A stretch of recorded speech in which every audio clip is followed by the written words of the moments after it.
এই কেকটা হলো এমন একটা কেক যেই ডিজাইনটা করার পর আমার নিজেরই এটার প্রতি নজর লেগে গেছিলো।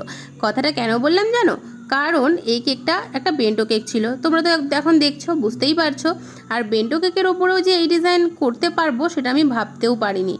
তো আমি বরাবর অন্য রকমের ডিজাইন করে থাকি। তো এই কেকটা যে দিদিটা অর্ডার করেছিল সেই দিদিটা আমাকে বলেছিল সবসময় তো একই রকমের হয়, তো তুমি এটা একটু অন্য রকমের চেষ্টা করতে পারো, বাদবাকি তোমার ইচ্ছা, যদি তোমার মনে হয় ওর অন্য কিছু করবে তাহলে সেটাও করতে পারো। এটা একটু অন্যরকম কালারেও ছিল।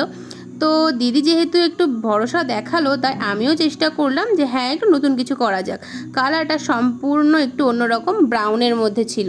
আর দেখো, কথা বলতে বলতে তো কাজটা প্রায় শেষ হয়ে গেল। আর এখানে রোজ মানে যেটা আমি করেছি সেটা আমার কাছে সত্যি অনেক ভালো হয়েছিল। আমি এর আগে হয়তো এতটা ভালো রোজ করতে কখনোই পারিনি। তো যাই হোক, দেখো কেকের লুকটা তো তোমাদের সাথে শেয়ার করছি, কতটা সুন্দর হয়েছে। এখন তোমরা আমাকে বলো তোমাদের কাছে কেমন লাগলো এই কেকের ডিজাইনটা। ভালো লাগলে একটা কমেন্ট করে